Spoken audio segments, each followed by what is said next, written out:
চলো আজকে আমি তোমাদেরকে দেখাবো গাজরের লাড্ডু। একটা নতুন রেসিপি তোমাদের সাথে শেয়ার করব। এরকম পাতলা পাতলা সরু সরু সাইজের লাল গাজর নিতে হবে। লাল লাল গাজর, মানে ওই অরেঞ্জ কালারের গাজরটা কিন্তু হলে হবে না। অরেঞ্জ কালারের গাজরটা কিন্তু একদম নেবেন, আমি বারবার করে বলে দিচ্ছি। এবার লাগবে এলাচ গুঁড়ো, দুধটা একটু বেশি লাগবে, কাজু আর আমন্ড আমি গোটা নিয়েছি, বাট এটাকে কিন্তু আমাদেরকে ভেঙে নিতে হবে। লাগবে সুজি, আমুল দুধ আর এখানে চিনি। চিনির পরিবর্তে মিশরিও ব্যবহার করতে পারো, জাগরি পাউডারও ব্যবহার করতে পারো, সবার নিজস্ব চয়েস অনুযায়ী। প্রথমে আমি গাজরগুলোকে গ্রেট করে নিয়েছি।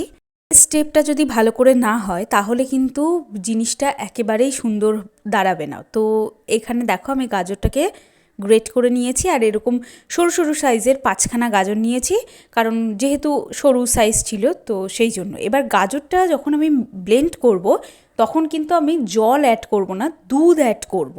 এটাকে ব্লেন্ড করে নেব। ব্লেন্ড করে নেওয়ার পর দেখো আমি কিন্তু আলাদা করে কিছুই কোনো জল টল কিছু অ্যাড করব না। এবার তোমাদেরকে দেখাই, এই স্টেপে সুজিগুলোকে আগে আমি একটু ভেজে নেব। মানে কি এখানে ঘি বা অন্য কিছু নয়, একদম ড্রাই সুজিকে একটু ভেজে নেব, নিয়ে আমি সাইডে একটা বাটিতে রেখে দেবো। এবার খালি কড়াইতে আমি অ্যাড করব 2 চামচ, ফুল বড় চামচের 2 চামচ ঘি অ্যাড করব। পুরো রেসিপিটাই কিন্তু ঘিয়ের ওপর ডিপেন্ড করছে, মানে যত দেবে, যত সুন্দর গুড় দেবে ততটাই মিষ্টি হবে, ব্যাপারটা ঠিক এই রকম। তো এবার আর মিডিয়াম ফ্লেমে নয়, একদম লো ফ্লেমে তোমাদেরকে রাখতে হবে, মাঝে মাঝে মিডিয়াম ফ্লেম করতে হবে যাতে রান্নাটা তাড়াতাড়ি হয়। এইভাবেও কিন্তু তোমরা গাজরের হালুয়া বানাতে পারো, সেক্ষেত্রে কিন্তু হালুয়াটা ভীষণ মিহি হবে, টেক্সচারটা মুখে একদম, মানে কি বলবো, আমি বলে বোঝাতে পারছি না, এত সুন্দর লাগবে। গাজরটা যখন জল ছেড়ে দেবে এবং সেই জলটা যখন ওর সাথে মিশে যাবে, হালকা একটু মানে ভিজে ভিজে থাকবে, তখন সেই সময় কিন্তু অ্যাড করতে হবে চিনি। প্রথমে আমি 4 চামচ চিনি অ্যাড করেছিলাম। চামচ বললে ভুল হবে, ওই যে মশলার পাত্রের সাথে যে চামচগুলো আসে না গোল গোল, ওইগুলোর 4 চামচ চিনি অ্যাড করেছিলাম। চিনিটা সবাই নিজের নিজের মতো অ্যাড করবে। এবার ড্রাই ফ্রুটসগুলোকে আমি জাস্ট একবার মিক্সিতে ঘুরিয়ে নিয়েছি, নিয়ে অ্যাড করে দিলাম, যাতে এই ছোটো ছোটো ড্রাই ফ্রুটসের টুকরোগুলো মুখের মধ্যে প্রত্যেকটা বাইটের মধ্যে চলে আসে। এই পজিশনে দেখবে তোমাদের গাজরের হালুয়াটা একটু ড্রাই হয়ে গেছে, তো ঠিক সেই সময় তোমরা আবার 2 কাপ দুধ অ্যাড করে দেবে, যাতে এটা আরেকটু ভালো করে সেদ্ধ হয়ে আসে।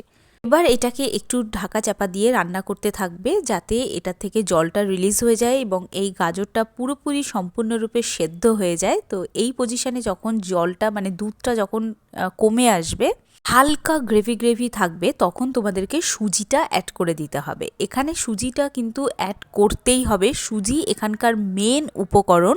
এখানে একটা জিনিস আমি ক্যামেরাতে শ্যুট করেছিলাম, বাট সেই সময় জানি না কেন আমার ক্যামেরাটা অফ হয়ে গেছিলো। আমি কিন্তু 2 চামচ বেসন অ্যাড করেছি এখানে। 2 চামচ বেসন, কিন্তু সুজির পরিমাণটা বেশি। বেসনটা অপশনাল, নাও দিতে পারো। এখন যেটা অ্যাড করছি সেটা হচ্ছে আমুল দুধ। এই আমুল দুধটা কিন্তু অ্যাড করতে হবে। এর আগে আমি একটুখানি বিটের যে লাল রঙটা হয়, সেই বিটের রস আমি একটু অ্যাড করেছিলাম লাল হওয়ার জন্য। মানে যে কেউ কিন্তু ফুড কালার যেটা হয় সেই কালারও কিন্তু তোমরা অ্যাড করতে পারো ফর কালার পারপাস। মানে যদি না করতে চাও তাহলেও কোনো সমস্যা নেই।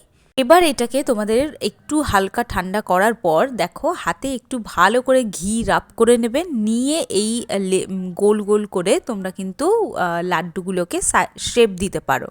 ভীষণ সুন্দর একটা রেসিপি। বাচ্চারা গাজর তো খেতেই চায় না, আমি বলবো ডেফিনেটলি তোমরা এইভাবে বাচ্চাদেরকে গাজর, ড্রাই ফ্রুটস একসাথে কিন্তু খাওয়াতে পারো। দারুণ সুন্দর একটা রেসিপি। আমি তো মানে জাস্ট আমি আমার লাইফে সবার প্রথমবার, মানে জীবনে প্রথমবার আমি এই গাজর খাওয়ার ইচ্ছে আমার সারা জীবনের মতো বেড়ে গেল। মানে এত সুন্দর টেস্ট লেগেছে, আমি এক্সপ্লেন করতে পারবো না যে এতটা সুন্দর লেগেছে। তো তোমরা সবাই বাড়িতে এটাকে ট্রাই করতে পারো, আর যদি ভালো লেগে থাকে তাহলে অবশ্যই করে আমার চ্যানেলটাকে সাবস্ক্রাইব করে আমার পাশেই থাকো এরকম ইউনিক রেসিপি দেখার জন্য। আর দেখা হচ্ছে একটা নতুন ভ্লগে খুব তাড়াতাড়ি।